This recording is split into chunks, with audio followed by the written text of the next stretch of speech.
পৃথিবীতে আমরা যুগে যুগে যে বিষয়টি দেখি সেটি হলো দুর্বলরা সবসময় অবহেলিত থাকে।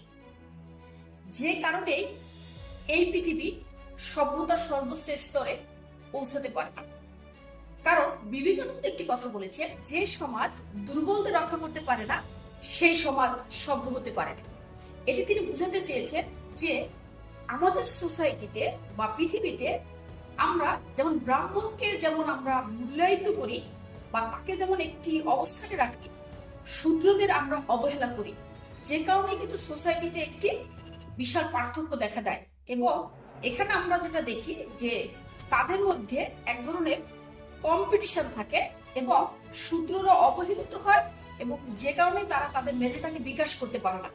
যদি শূদ্রদের আমরা সুযুক্তি করে দিই তাহলেই কিন্তু সমাজ বা সোসাইটি একসাথে কিন্তু মার্চ করে এগিয়ে যেতে পারে। কাজেই আমরা যেন যারা দুর্বল, যারা একটু অবহেলিত, তাদেরকে যেন সুযোগ করে দেয় এবং সভ্যতার চূড়ান্ত পর্যায়ে নিয়ে যায়। Thank you so much. পৃথিবীতে আমরা যুগে যুগে যে বিষয়টি দেখি সেটি হলো দুর্বলরা সবসময় অবহেলিত থাকে।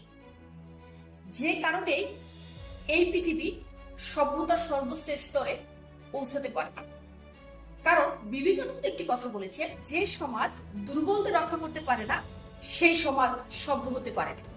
এটি তিনি বুঝাতে চেয়েছেন যে আমাদের সোসাইটিতে বা পৃথিবীতে আমরা যেমন ব্রাহ্মণকে যেমন আমরা মূল্যায়িত করি বা তাকে যেমন একটি অবস্থানে রাখি, শূদ্রদের আমরা অবহেলা করি।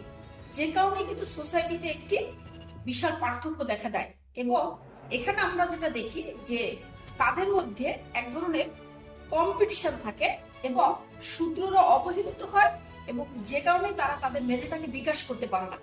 যদি শূদ্রদের আমরা সুযুক্তি করে দিই তাহলেই কিন্তু সমাজ বা সোসাইটি একসাথে কিন্তু মার্চ করে এগিয়ে যেতে পারে। কাজেই আমরা যেন যারা দুর্বল, যারা একটু অবহেলিত, তাদেরকে যেন সুযোগ করে দেয় এবং সভ্যতার চূড়ান্ত পর্যায়ে নিয়ে যায়। Thank you so much. পৃথিবীতে আমরা যুগে যুগে যে বিষয়টি দেখি সেটি হলো দুর্বলরা সবসময় অবহেলিত থাকে।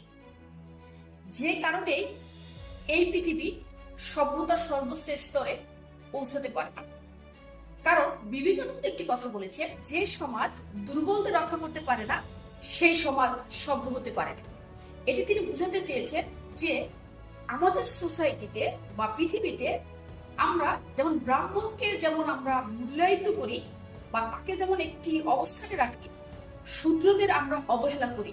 যে কারণে কিন্তু সোসাইটিতে একটি